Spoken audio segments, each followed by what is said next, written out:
अब अब्बा का क्या काम? अब्बा जाओ मस्जिद। अब्बा का क्या काम? अब घूमने फिरने जाना है, अब्बा घर की निगरानी करेंगे। अब्बा तुम्हारा क्या काम सी साइड जाने का, फार्म हाउस जाने का, तुम घर में रहो चौकीदार बन के। अब्बा को हम वैसे ही मार देते हैं, अब्बा को एक बेकार चीज समझते हैं, चौकीदार बना देते हैं घर का। और किसी तकरीब में जाना भी हो, शादी की तकरीब है, अब्बा तुमने क्या करना जाकर? अब्बा का दिल नहीं है। अब्बा तो जब तुम छोटे से थे उस वक्त तो हर वक्त तुम्हें गोद में उठाए बाहर लेकर जाते थे, तुम्हें अकेला छोड़ते नहीं थे कि मेरा बच्चा, मेरी जान, मेरा जिगर। कभी कंधों में उठाया, कभी गोद में उठाया, तुम्हें हर जगह लेकर जाते थे। और अब बाप थोड़ा सा बूढ़ा हुआ है तो तुमने बाप को वैसे ही मार दिया है कि अब्बा तुम्हारा क्या काम? तुम क्या करोगे तकरीबात में जाकर? ये शादी की तकरीब है, ये वलीमे की तकरीब है, ये फला तकरीब, तुम घर में रहो चौकीदार बन के, घर की हिफाजत करो। हम अपने रवैयों से अपने बाप को जिंदा दफन कर देते हैं। तो नौजवानों, कहां हो आप? माँ बाप को नाराज करके क्या करना चाह रहे हैं? माँ बाप को नाराज करके जन्नत हासिल करना चाह रहे हैं? नहीं। मां नाराज है तो भी जन्नत आपसे रूठ गई, बाप नाराज है तो भी जन्नत आपके हाथ से गई। यह हदीस तो हम सुनते हैं कि मां के कदमों तले जन्नत है, अल जन्नत तहता क़दामिल उम्महात, मुस्नद शहाब के अल्फाज हैं कि मां के कदमों तले जन्नत है। यकीनन इस जन्नत को राजी करना, खुश करना भी जरूरी है, लेकिन यह हदीस क्यों फरामोश कर देते हैं जो जामे तिरमिज़ी में है कि अल वालिदु औसत अबवाबिल जन्नह, वालिद जन्नत में जाने का दरमियानी दरवाजा है। अल्लाह ने जो जन्नत बनाई ना, उसके 8 दरवाजे, उसके 8 गेट हैं, और उन दरवाजों के मुख्तलिफ नाम हैं। रोजे वाले इस दरवाजे से जाएंगे, नमाज वाले इस दरवाजे से जाएंगे, जिहाद वाले उस दरवाजे से जाएंगे, सदका खैरात ज़कात वाले उस दरवाजे से जाएंगे।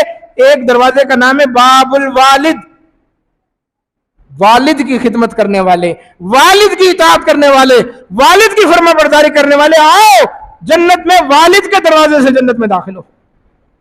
ये अल्लाह ने वालिद को मकाम दिया है। अल्लाह ने जन्नत के दरवाजे का नाम बाबुल वालिद रखा है। फिर इस हदीस के अंदर अल्लाह के नबी ने आगे फरमा दिया, फ़इन शिअता फ़अज़ि ज़ालिकल बाब अव इहफ़ज़हु, बाप जन्नत का दरवाजा है, अब तुम्हारी मर्जी है इस दरवाजे को अपने लिए कायम रखो या जाया कर दो। अक्सर नौजवानों ने जाया कर दिया दरवाजा, तोड़ दिया दरवाजा, यह दरवाजा अपने लिए मुगलक कर दिया, बंद कर दिया। एक हदीस जो आमतौर पर आप सुनते हैं कि रिज़ल्लाहु फी रिज़ल वालिदैन व सख़तल्लाहु फी सख़तिल वालिदैन, कि अल्लाह की रजा वालिदैन की रजा में है और अल्लाह की नाराजगी वालिदैन की नाराजगी। जामे तिरमिज़ी की यह सही हदीस है, सुन ले कान खोल के। फरमाया कि रिज़ल रब्बी फी रिज़ल वालिद, अल्लाह की रजा, रब की रजा वालिद की रजा में है। यहां लफ्ज वालिद आया, सिर्फ वालिद।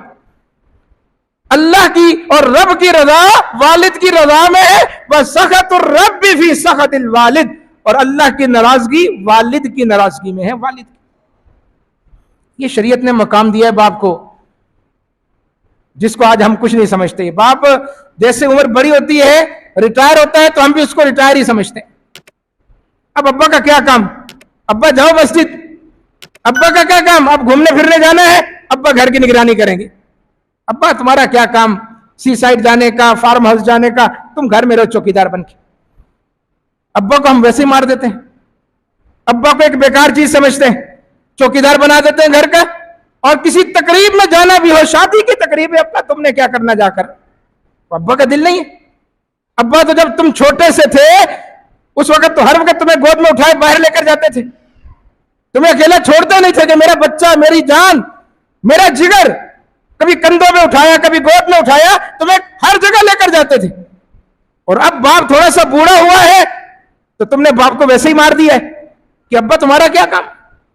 तुम क्या करोगे तकरीबात में जाकर? ये शादी की तकरीब है, ये वलीमे की तकरीब है, ये फला तकरीब, तुम घर में रहो चौकीदार बन के, घर की हिफाजत करो।